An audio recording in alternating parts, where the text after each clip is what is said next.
You're 20 minutes early, Clark. I know. It's stifling below. I couldn't sleep. Like the boy aft. Oh, he can't sleep because he's lonely. We better get off this station soon. Is that thunder or the reef? The reef. But there's lightning off to the east and the wind's picking up.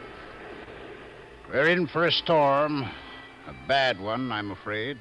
Well, when you finish your pipe, why don't you turn in? I'll take over the watch. What was that?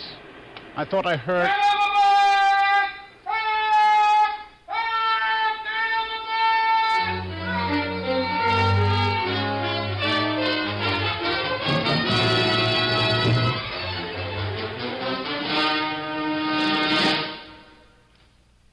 The CBS Radio Workshop, dedicated to man's imagination, the theater of the mind. Today, Lightship, based on the novel by Archie Binns and adapted for radio by Draper Lewis.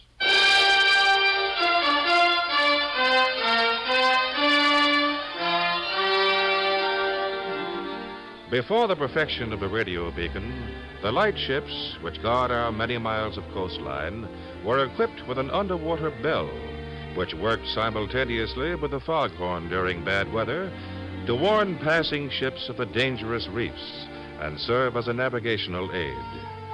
When visibility was good, 2 oil beacons, fore and aft, identified her position.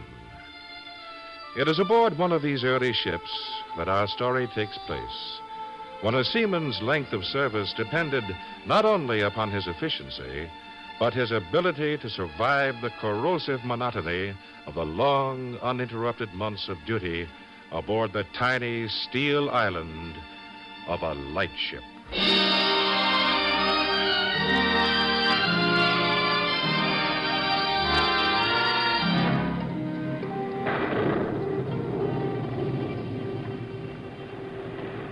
Well, who was the last one to see him? Before Ben saw him.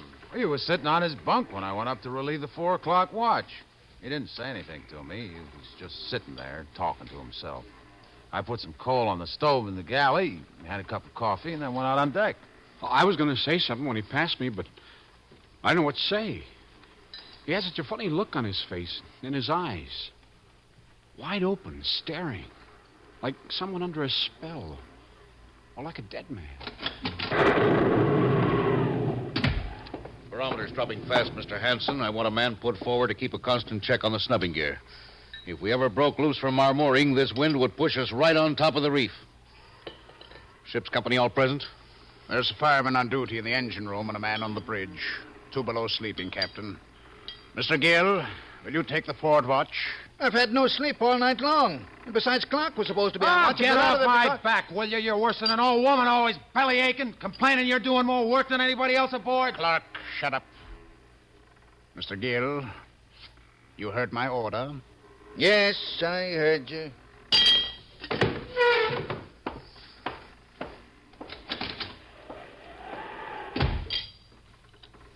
Coffee, Captain? Thank you, Clark.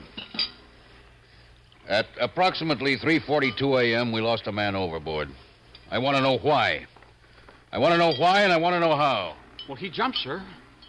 I wasn't more than 10, 12 feet from him. Nobody touched him. He just jumped. All by himself. I heard the boy cry out, but by the time I got there, Clark and Mr. Hanson had already tossed over a line, and he was gone. He left these shoes by the companionway. They were his Sunday best. I guess he didn't want to get them wet. Well, he was crazy. All he talked about was what he was going to do when he got ashore. Everyone knew he was crazy, sir. Obviously, you know a great deal more about this than I do, Ben. Now, suppose you start at the beginning. Well, there's no place to begin, sir. It's just part of everything else that's happened on this trip. You know, about the oil for the beacons and how everyone else been getting on everyone else's nerves. I want to hear the whole story, Ben. If I'd known it was going to be like this, I never would have signed on in the first place. I thought we just came up to this station for 5 or 6 months and did our job and then went back to Seattle. Nobody told me we'd be stuck like this for almost 9 months now. Now, it's not always this way, Ben, my lad. I told you that. Sure, you told me. And a lot I could have done about it. You told me when the relief was already a month late. And to make it worse, the fog came in. I don't care what you say. We've been stuck out here way too long now. If it weren't for my concertina... Well, you're young, Ben. You'll learn. This is your first hitch, isn't it? Aboard a lightship, yes. It's going to be my last, too. It's not always as rough as this, Ben. Look at me. I've been doing lightship service half my life. 20 years aboard this self-same ship, and I enjoy it. This is an important station. That reef is only 1.5 miles to the starboard, and in rough weather or in a fog, a lot of ships would break up on it without our lights and our whistle and band.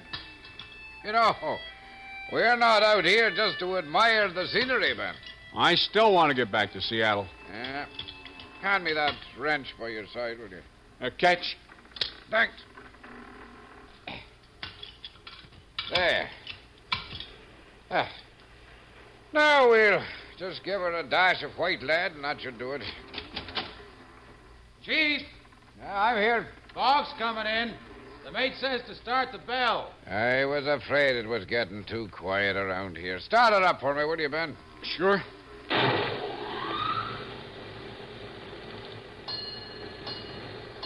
How far away can a ship hear our signal, Chief? Oh, it can be picked up as far away as 14 miles under perfect weather conditions. Now, those submarine telephones are pretty sensitive instruments. Start the whistle, Chief. Yes, I was waiting for that.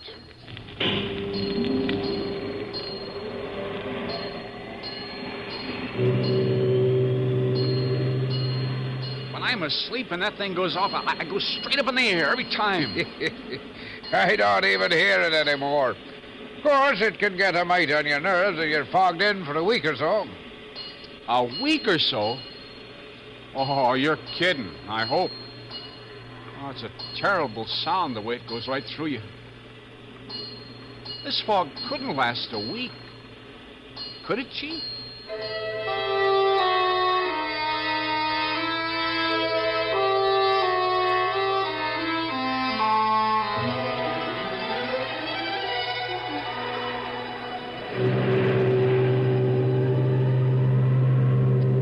All right, come in or go out, but shut that door. We had enough of that fog on for the last 9 days without having it right here in the room with us? Oh, I'm sorry, Mr. Gill. I didn't think it was going to blow right then. Harry, see what you can do about those eggs of mine, will you? And my compliments to the cook on his coffee. It's even worse than usual. Oh, it's only yesterday's grounds, Mr. Clark. We're conserving, you know. I had to dump what was left of the meat and flour overboard yesterday. You did what? What did you do with the meat and flour, Harry? I had to do it. The meat was bad, and the flour was all gray and smelled terrible. The cook knew, but he didn't care. He would have gone right ahead and used them, but I threw them overboard. You threw them overboard? And how did you know that some of that stuff wasn't good, you little idiot? At sea, you eat as long as there's anything to eat, whatever it smells like. Clark, he was only trying to keep us all from getting sick on bad food. I'm sorry, Harry. Get the eggs. I don't know what's wrong with me. I don't like losing my temper. I usually don't. The relief better get here soon. Real soon.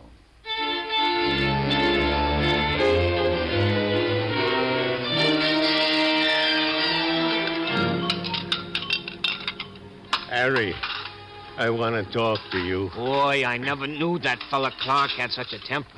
He could hurt you bad if he ever hit you. He's built, really built. Harry, you talked about the meat and flour. You promised me you wouldn't. Now, why don't you go below and get some rest, huh? I'll finish up here, Cook. You don't like me, do you, Harry? You want the captain to lock me up in the hold, don't you? That's why you talked about the meat and flour when you promised me you wouldn't. When are we going back to Seattle, Harry? Are we going soon? I don't know when we're going back, but running low on food's never going to make the captain leave this station. As long as we got coal to make those engines run and blow the whistle and ring the bell, as long as there's oil for the beacon lamps here, we stay until the relief comes to take our place. And who knows when that's going to happen. Somebody's got to tell him, Harry. Somebody's got to do something. You and I can do something, can't we, Harry? Cook, Here. I have a movie magazine for you. You can have it if you go below and get some sleep. I don't want to sleep. I can't sleep. I just lie there and listen to the foghorn. Is it a new magazine? Why didn't you give it to me before? I suppose it's been here for months and you didn't bother giving it to me when you know it would give me a few minutes of happiness. Cook, you want it or not. If you don't, I'm going to give it to Mr. Gill. He likes to read. No, please. Don't let him have it. You wouldn't take it away from me, would you? You know how I suffer with nowhere to go and nothing to do. Give it to me, and then, Harry, maybe I can read myself to sleep.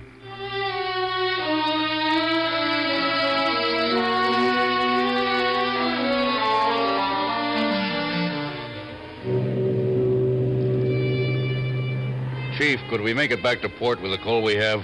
Well, there'll be a coal tender with the relief whenever she gets here. You didn't answer my question. Maybe yes, maybe not. Barring unforeseen difficulties, we could possibly make port. Possibly. But as you say, Captain, barring unforeseen difficulties.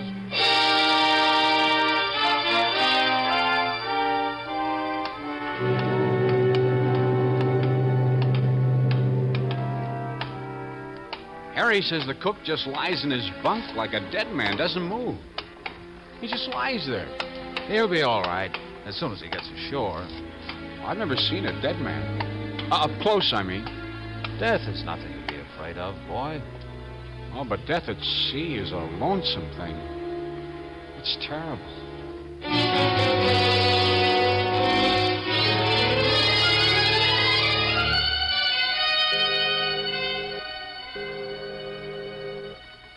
Listen.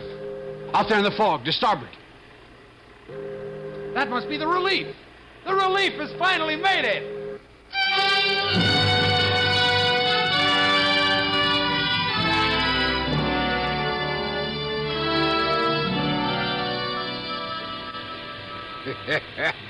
Have you ever seen anything prettier in your life than that sunshine this morning when the fog finally rolled out to sea, eh?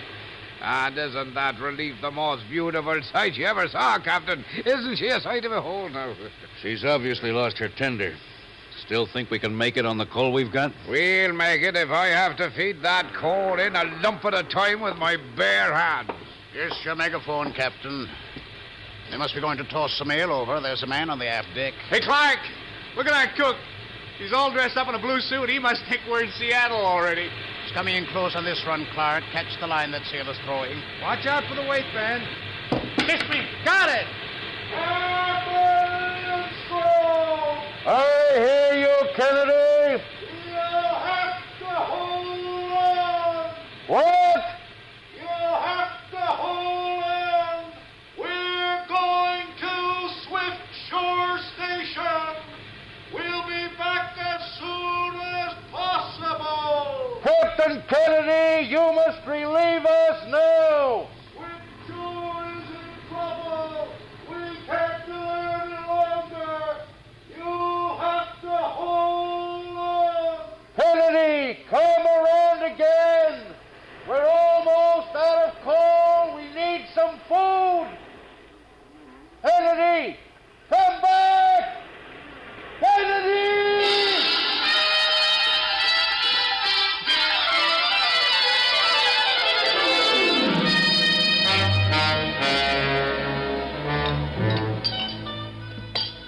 According to this report, the Swift Shore went adrift in a gale. Pulled her snubbing gear clean through her nose and went aground. I hope that storm doesn't hit us. I'd hate to think of piling up on that reef. I had to lock the cook in his stateroom. Took 3 of us to get him below.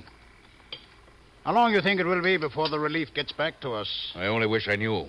But until she does, we have a job to do, and we're going to do it.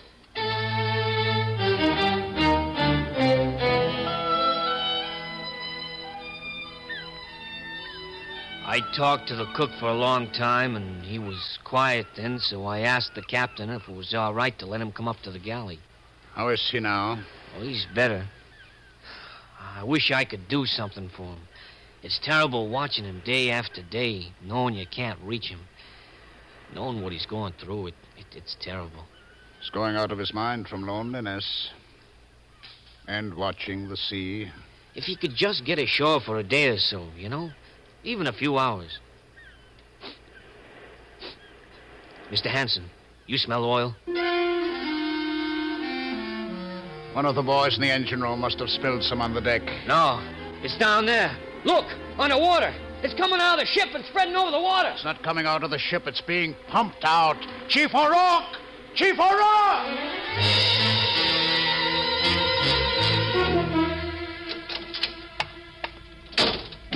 Ben, what are you doing down here with that oil? I told you just to fill the cups. I haven't touched the engines in over an hour. I just did what you told me to do. You're lying, you little sneak. For 2 cents, I'd drag you up to the captain right now and tell him what you've done. Don't you know we need every drop of oil we have? Will you listen to me when I tell you I haven't touched the oil?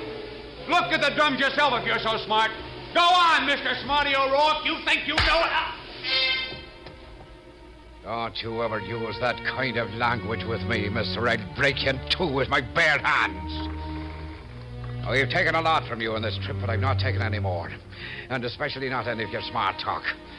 Now get out of this engine room and don't show your face down here again. O'Rourke, up here. It's the lamp oil. Somebody cut the lashing and emptied it in the scuppers.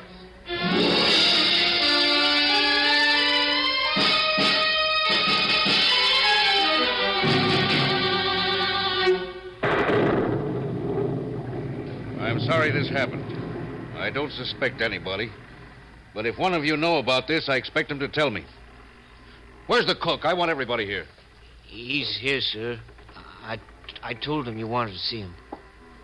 I've been in my cabin. You should put me ashore because I've been sick, very sick. If anyone jettisoned that oil thinking it would get us in from the station any sooner, he showed poor sense. Whatever happens, we're here till Swift Shore is repaired and the relief comes back. Now, we've been on station a long time through no one's fault. I don't want to punish anyone. But our first consideration is to give light to other ships. And we must be careful of the little oil we have left. Until we are relieved, there are to be no more lights in the cabins. That's all I have to say.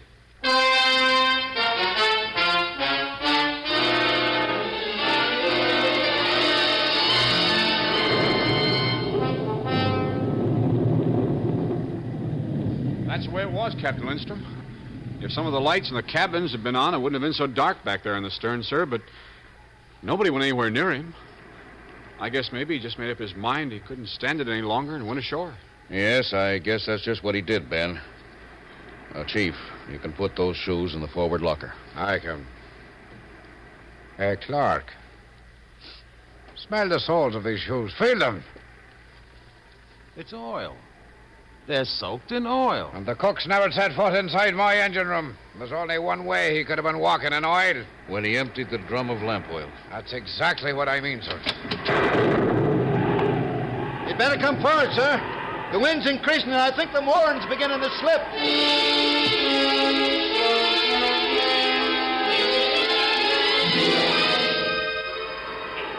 Stand back. She's bucking hard again. She takes much more punishment like that, sir. She'll pull through the snubbing gear just like the Swift Shore. There's no way we can get a bearing now to know if she's dragging either.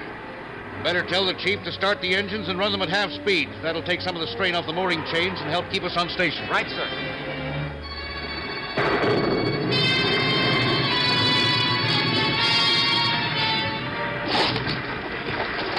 Spread it out easy, boy. Like that. Spread it out over the fire. We can't be wasting any coal now or we'll end up sure on that reef. But if she breaks loose, we won't have enough coal to get back to port now.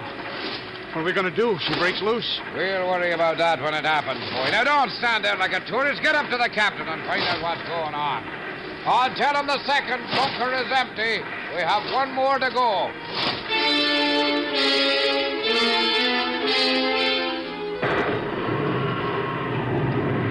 We're shipping water fast, sir. Both pumps going, but she's filling up like a bathtub from those seas breaking in over the port rail. Well, we can't head her into the seas. It'll take too much coal. Wind's shifting a little. If it gets astern of us, in time, we'll be all right.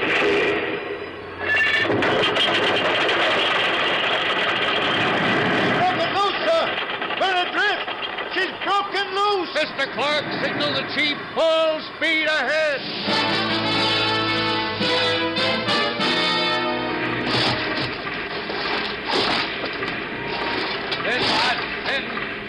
Spread it out like butter on a piece of bread. We're going on the reef, aren't we, Chief? No, we're not going on the reef, not as long as there's a pound of steam left on those boilers. We'll get out of this storm. You wait and see. This old girl's been in too many scrapes to end up breaking her back on a reef now.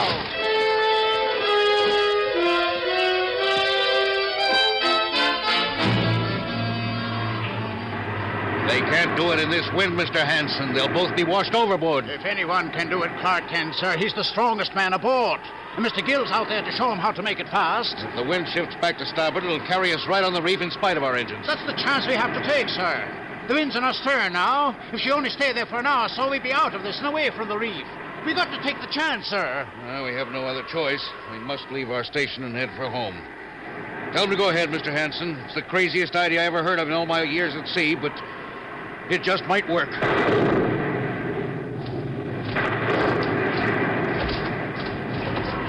Can you make her fast up there, Clark? Take another turn around the mast. We don't want her to split right down the middle. I think she's going to hold now. Stand clear. I'm coming down.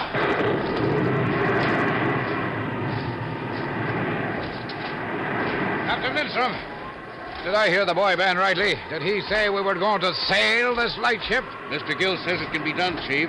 No one knows exactly how she'll behave, but we're going to try. Clark and Mr. Gill are bending on the sails now. We'll soon know how she takes to it. And what am I supposed to be doing with my engines down there, sitting and twiddling my thumbs? What about the coal we have left? We'll need the engines, too, to get out of this and home to Seattle, Chief. Now, you just make sure you don't let us down. Just you keep her stack out of the sea, and you'll have no worries from below, sir. The tide will be changing in another half hour, Mr. Gill. We could be on our way home then. Yes, sir. We will be. Anything else, Chief? I know, sir. I'll be getting below again. Oh, I just wanted to say... Yes, Chief? Well, if we do pull out of this and make port... just don't go saying it was your lousy half-baked sails that did it.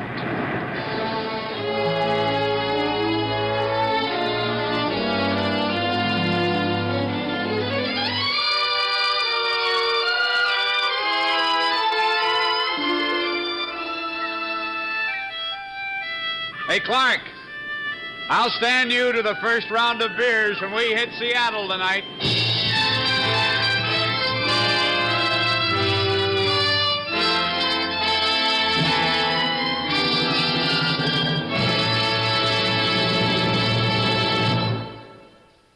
You have been listening to the CBS Radio Workshop and Lightship by Draper Lewis, based on a novel by Archie Binns. Music composed and conducted by Alexander Semmler and directed by Dick Teeler. Included in the cast were Louis Van Ruten, Ian Martin, Joe Helgeson, Herman Dinkin, Wayne Nelson, Daniel Lacko, Walter Black, Ralph Bell, and Santos Ortega. This is Warren Sweeney speaking. The CBS Radio Workshop is produced in New York by Paul Roberts. This is the CBS Radio Network.